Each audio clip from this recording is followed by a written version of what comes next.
Hello दोस्तों, तो आज की इस वीडियो में हम बात करने वाले हैं class 10th NCERT book science का पहला चैप्टर जो कि है रासायनिक अभिक्रिया एवं समीकरण। तो चलिए पहला चैप्टर को हम स्टार्ट करते हैं।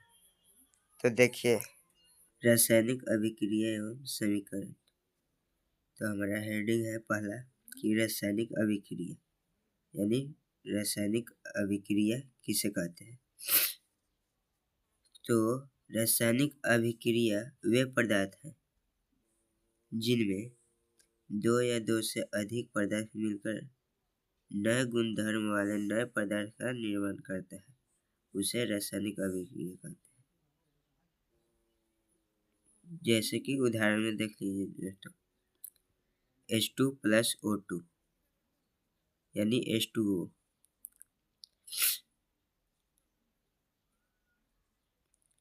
दूसरा एग्जाम्पल Mg प्लस O2 बराबर MgO। देखिए दोस्तों, नोट हमारा कह रहा है कि रासायनिक अभिक्रिया को भौतिक विधियों से पलट नहीं सकते, यानी वाष्पीकरण से नहीं पलट सकते, ऊर्ध्वपातन से नहीं पलट सकते और उपकेंद्रीकरण से नहीं। ये तीनों विधियों से हम रासायनिक अभिक्रिया को पलट नहीं सकते हैं। और आगे हेडिंग हमारा कह रहा है कि रासायनिक अभिक्रिया के उदाहरण। रासायनिक अभिक्रिया के उदाहरण निम्न है: भोजन का पकना, श्वसन, दूध से दही बनना, मैग्नीशियम रिबन को वायु में जलाने पर मैग्नीशियम ऑक्साइड का बनना। ये हमारा रासायनिक अभिक्रिया का उदाहरण है। आगे दोस्तों, रासायनिक अभिक्रिया के दौरान होने वाले परिवर्तन। अवस्था में परिवर्तन होता है। दूसरा कि रंग में भी परिवर्तन होता है। तापमान में भी परिवर्तन होता है। गैस का उत्सर्जन होता है। ठीक है दोस्तों। और एक बात और कि अभिकारक हम किसे कहते हैं? तो अभिकारक वैसे पदार्थ को कहते हैं जो रासायनिक अभिक्रिया में भाग लेता है। ठीक है दोस्तों। और उत्पाद वैसे पदार्थ को कहते हैं जिसका निर्माण अभिकारकों से मिलकर होता है। जैसे कि उदाहरण हमारा कह रहा है Mg प्लस O2 MgO। तो Mg प्लस O2 ये हमारा अभिकारक है और MgO यह अभिकारक से मिलकर हुआ है। MgO को उत्पाद कहेंगे। ठीक है। अब आगे चलेंगे दोस्तों। अगर वीडियो पसंद आ रहा हो तो लाइक, कमेंट और शेयर जरूर करें। ठीक है दोस्तों, सब्सक्राइब करना न भूलें। रासायनिक समीकरण। तो रासायनिक समीकरण का डिफिनेशन है दोस्तों कि रासायनिक अभिक्रिया को रासायनिक समीकरण द्वारा निरूपित किया जाता है। रासायनिक समीकरण के अभिकारकों और उत्पादों में पदार्थ के प्रतीकों यानी सूत्र का इस्तेमाल किया जाता है। प्रतीकों के साथ उनकी भौतिक अवस्था को भी दर्शाया जाता है। ठीक है। जैसे कि मैग्नीशियम रिबन का वायु यानी ऑक्सीजन में दहन कर मैग्नीशियम ऑक्साइड बन रहा है Mg प्लस O2 यानी MgO। ठीक है। निम्न रासायनिक समीकरण को संतुलित कीजिए। तो ये हमारा रासायनिक अभिक्रिया दिया हुआ है, इसको हमें संतुलित करना है। ठीक है दोस्तों।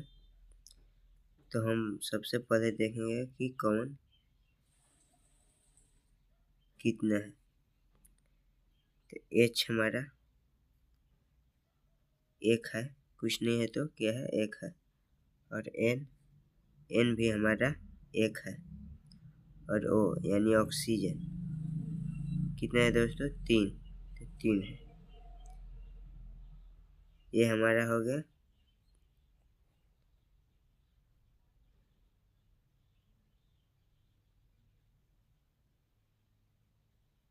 ठीक है दोस्तों। और इस तरफ देखेंगे Ca हमारा कितना है, 1 है, ठीक। और O यानी ऑक्सीजन कितना है, ऑक्सीजन भी 2 है और हाइड्रोजन भी 2 है, ठीक है दोस्तों। ये हमारा है, ये तो हो गया। और फिर यहाँ देखेंगे सी हमारा कितना है, 1 है। और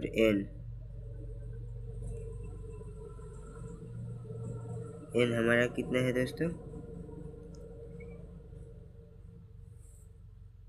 N हमारा 2 है, तो 2 लिखेंगे। और ऑक्सीजन 3 है, 3 और 2 में गुना होगा तो 3 दूनी 6, यानी ऑक्सीजन हमारा 6, ये हमारा आ गया।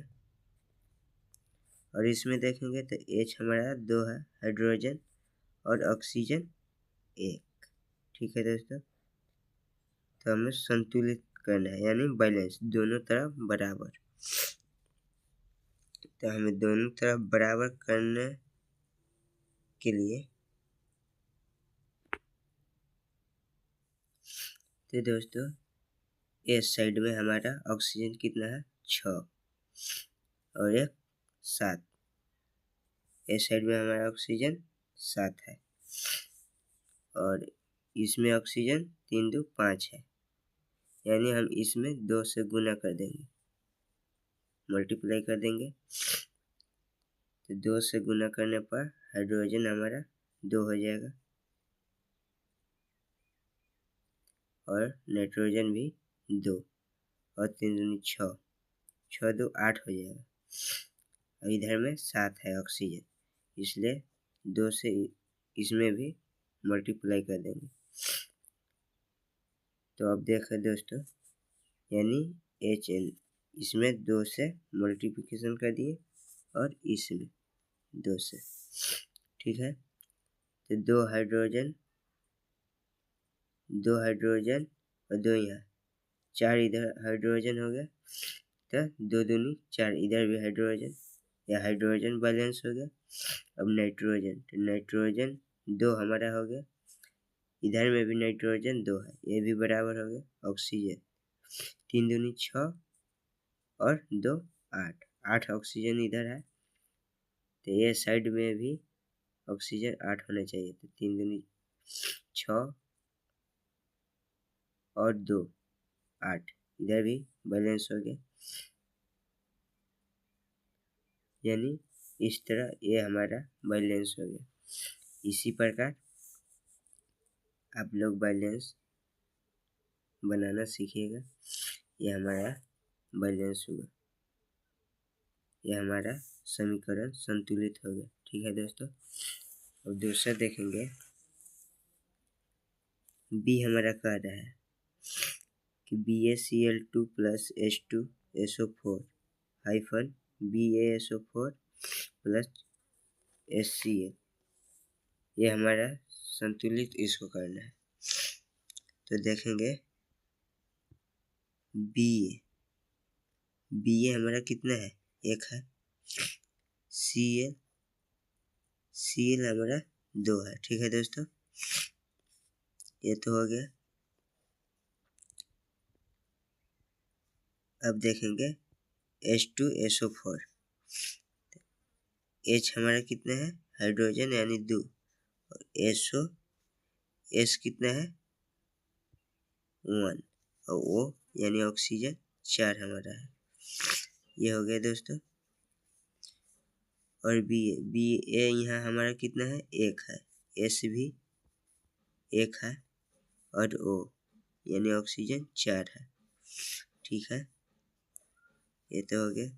और H यहाँ पे हमारा 1 है और Cl भी 1 है। अब देखिए दोस्तों, हमें संतुलित करने के लिए यहाँ Cl2 है, यहाँ Cl1 है इधर पे, तो हमें बैलेंस बनाना है, दोनों तरफ बराबर। तो हम HCl 2 से मल्टीप्लिकेशन कर देंगे, यानी यहाँ पे 2 से गुना। तो अब देखिए दोस्तों, Ba1 है, Ba1 इधर भी Ba बराबर है Cl2, तो Cl2 हो गया, इधर भी बराबर। हाइड्रोजन 2, तो हाइड्रोजन भी 2 हो गया। ऑक्सीजन 4 है, ऑक्सीजन 4 इधर भी है, यानी ये हमारा संतुलित हुआ, यानी बैलेंस।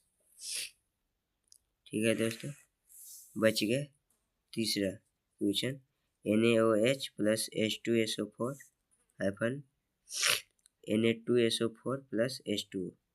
ये आप लोग संतुलित कर कर कमेंट में जरूर बताइएगा। ठीक है दोस्तों, ये आप लोग खाली HW छोड़ दे रहे हैं, और वीडियो अच्छा लगा हो तो लाइक जरूर कीजिएगा। ठीक है दोस्तों, यहाँ पे कह रहे हैं कि रासायनिक समीकरण को संतुलित करना क्यों आवश्यक है। ये भी हमारा VVI क्वेश्चन है।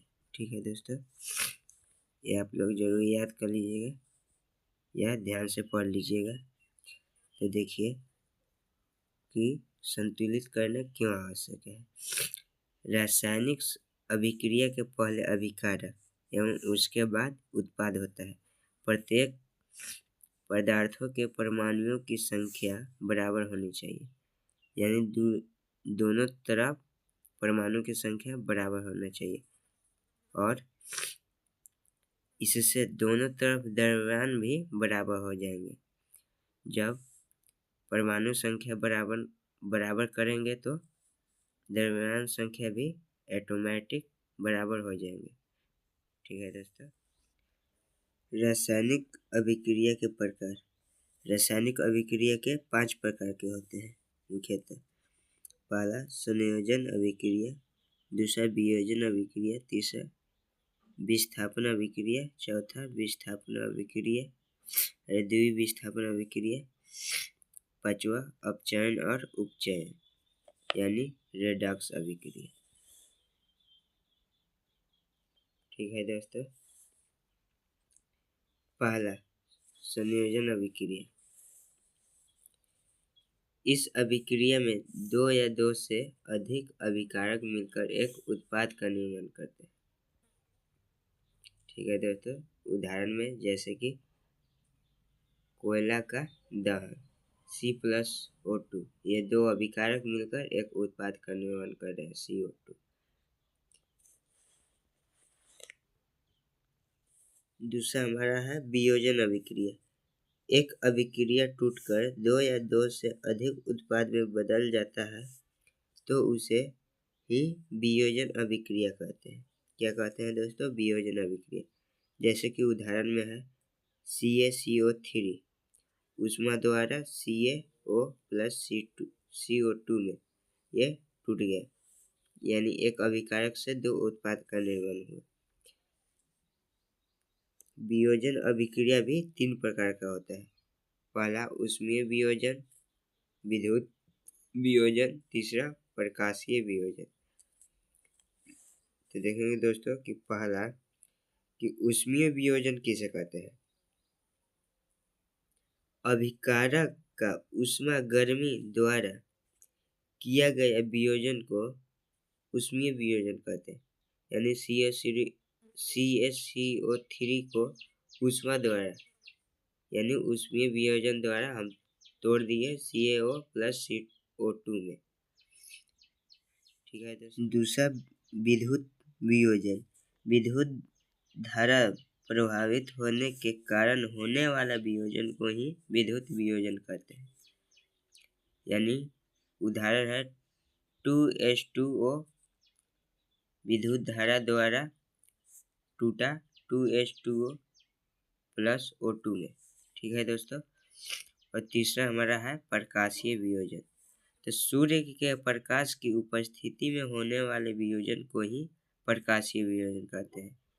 सूर्य के प्रकाश की उपस्थिति में होने वाले वियोजन को ही प्रकाशीय वियोजन कहते हैं।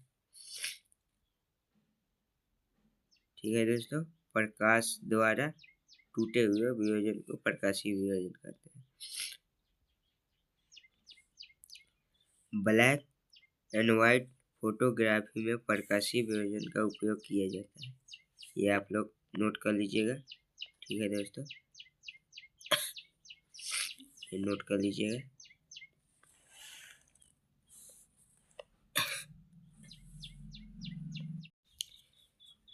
तीसरा हमारा है विस्थापन अभिक्रिया। इस अभिक्रिया में अधिक क्रियाशील तत्व कम क्रियाशील तत्व को उसके यौगिक से विस्थापन कर देता है, जैसे कि Fe+CuSO4। अभिक्रिया कर FeSO4+Cu कॉपर, यानी Fe मतलब लोहा, CuSO4 कॉपर सल्फेट। तो इस अभिक्रिया में अधिक क्रियाशील तत्व कम क्रियाशील तत्व को उसके यौगिक से विस्थापन कर देते हैं, जैसे कि ये उदाहरण में हमारा किया हुआ है। ठीक है दोस्तों, और चौथा देखेंगे तो चौथा हमारा है रासायनिक अभिक्रिया का प्रकार। चौथा द्विविस्थापन अभिक्रिया। इस अभिक्रिया में 2 बार विस्थापन होते हैं, इसलिए इसे द्विविस्थापन अभिक्रिया कहते हैं। जैसे कि हमारा उदाहरण में है Na2SO4 plus BaCl2 BaSO4 plus 2 NaCl। ये हमारा द्विविस्थापन अभिक्रिया है, यानी इसमें 2 बार हमें विस्थापन हुआ है, इसलिए इसे द्विविस्थापन अभिक्रिया कहते हैं। और पांचवा है अपचयन और उपचयन रेडॉक्स अभिक्रिया। उपचयन अभिक्रिया किसे कहेंगे? तो वे पदार्थ में ऑक्सीजन में वृद्धि होना या हाइड्रोजन का ह्रास होना ही उपचयन कहलाता है। ठीक है, जैसे में C+O2 अभिक्रिया कर CO2 बनाता है। और अपचयन में है दोस्तों कि पदार्थ में हाइड्रोजन की वृद्धि होने या ऑक्सीजन का ह्रास, तो अपचयन हम उसे कहेंगे। जैसे CuO+H2 अभिक्रिया कर Cu+H2O। ठीक है दोस्तों, ये हमारा होता है। अब संक्षारण। संक्षारण हम देखेंगे कि संक्षारण किसे कहते हैं। तो जब कोई धातु आर्द्रता वायु पानी अम्ल आदि के संपर्क में आता है तो धातु संक्षारण हो जाता है।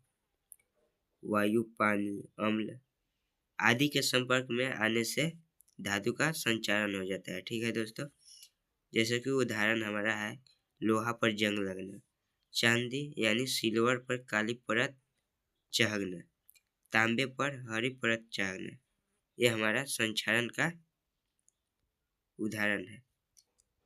और एक होता है विकृत गंधिता। वसा युक्त और तैलीय खाद्य सामग्री वायु के संपर्क में आने पर उपचयित हो जाता है, जिसके कारण स्वाद और गंध में परिवर्तन हो जाता है। जैसे कि तेलीय पदार्थ से तेलीय खाद्य पदार्थ द्वारा बने हुए कुछ सामग्री रहता है, वे 1-2 दिन होने पर वे पहले जैसा स्वाद नहीं होता है, तो ये विकृत गंधिता का कारण है। ठीक है दोस्तों, और एक हेडिंग है ऊष्माक्षेपीय अभिक्रिया और ऊष्माशोषीय अभिक्रिया, ये 2 होते हैं। तो ऊष्माक्षेपीय अभिक्रिया किसे कहेंगे? तो जिन अभिक्रिया में उत्पाद के निर्माण के साथ साथ ऊष्मा का भी उत्सर्जन होता है, उसे ऊष्माक्षेपीय अभिक्रिया कहेंगे। जैसे प्राकृतिक गैस का दहन CH4+O2 अभिक्रिया का CO2+2H2O प्लस ऊष्मा, यहाँ ऊष्मा का उत्सर्जित हुआ, इसलिए इसे ऊष्माक्षेपीय अभिक्रिया कहेंगे। और ऊष्माशोषीय अभिक्रिया, जिन अभिक्रिया में अभिकारक को तोड़ने के लिए ऊष्मा प्रकाश या विद्युत ऊर्जा की आवश्यकता होती है, उसे हम ऊष्माशोषीय अभिक्रिया कहते हैं। ठीक है दोस्तों, तो ऊष्माशोषीय अभिक्रिया में है कि ऊष्मा या प्रकाश द्वारा या विद्युत ऊर्जा द्वारा तोड़ने पर जो तोड़ता है वो उसे ही हम ऊष्मा शोषी अभिक्रिया कहेंगे। जैसे कि CO3 ऊष्मा द्वारा ये टूटकर हो गया CaO प्लस CO2 में, तो ये हमारा ऊष्मा शोषी अभिक्रिया हो जाएगा। ठीक है दोस्तों, तो उम्मीद करते हैं कि आप लोग अच्छी तरह समझे होंगे। ये पहला चैप्टर वन शॉट था, इसी के साथ समाप्त होता है। तो अब चलिए दोस्तों, आज के लिए इतना ही, और प्लीज़ रिक्वेस्ट है कि अगर मेरा वीडियो पसंद आया हो तो लाइक सब्सक्राइब जरूर कीजिएगा। तो चलिए दोस्तों, आज के लिए इतना ही, बाय।